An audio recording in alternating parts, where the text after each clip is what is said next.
Edward and Gordon. From the Railway Series, Book 1, The Three Railway Engines.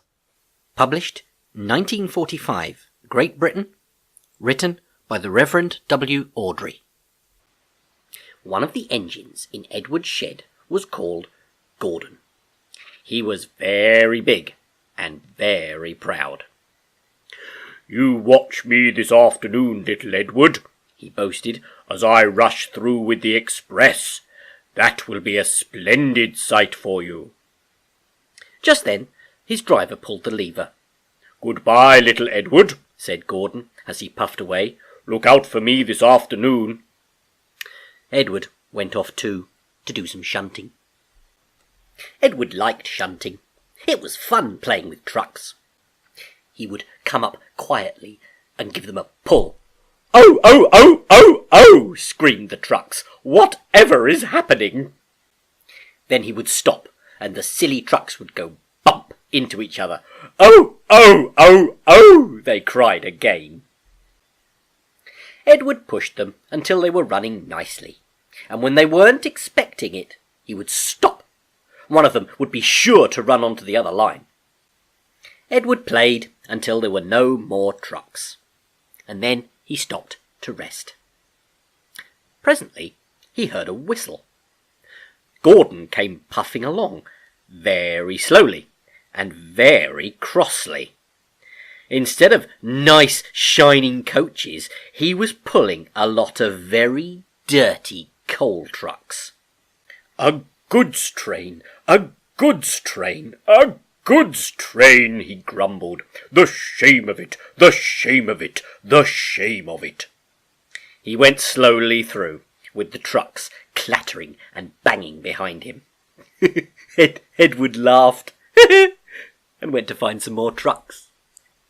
Soon afterwards, a porter came and spoke to his driver. "Gordon can't get up the hill. Will you take Edward and push him, please?" They found Gordon halfway up the hill and very cross.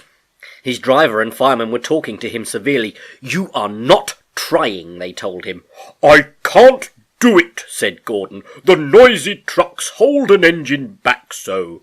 If they were coaches now, clean, sensible things that come quietly, oh, that would be different." Edward's driver came up. "We've come to push," he said. "Oh, no use at all," said Gordon. You wait and see," said Edward's driver. They brought the train back to the bottom of the hill. Edward came up behind the brake van, ready to push. "Peep, peep, I'm ready," said Edward. "Poop, poop, no good," grumbled Gordon. The guard blew his whistle, and they pulled and pushed as hard as they could. "I can't do it, I can't do it, I can't do it," puffed Gordon. "I will do it, I will do it, I will do it," puffed Edward. "I can't do it, I will do it, I can't do it, I will do it, I can't do it, I will do it." They puffed together. Edward pushed and puffed and puffed and pushed as hard as ever he could, and almost before he realised it, Gordon found himself at the top of the hill. "I've done it, I've done it, I've done it," he said proudly, and forgot all about Edward pushing behind. He didn't wait to say thank you, but ran on so fast that he passed 2 stations before his driver could make him stop. Edward had pushed so hard that when he got to the top, he was out of breath. Gordon ran on so fast that Edward was left behind. The guard waved and waved, but Edward couldn't catch up. He ran on to the next station, and there the driver and fireman said they were very pleased with him. The fireman gave him a nice long drink of water, and the driver said, "I'll get out my paint tomorrow and give you a beautiful new coat of blue with red stripes. Then you'll be the smartest engine in the shed."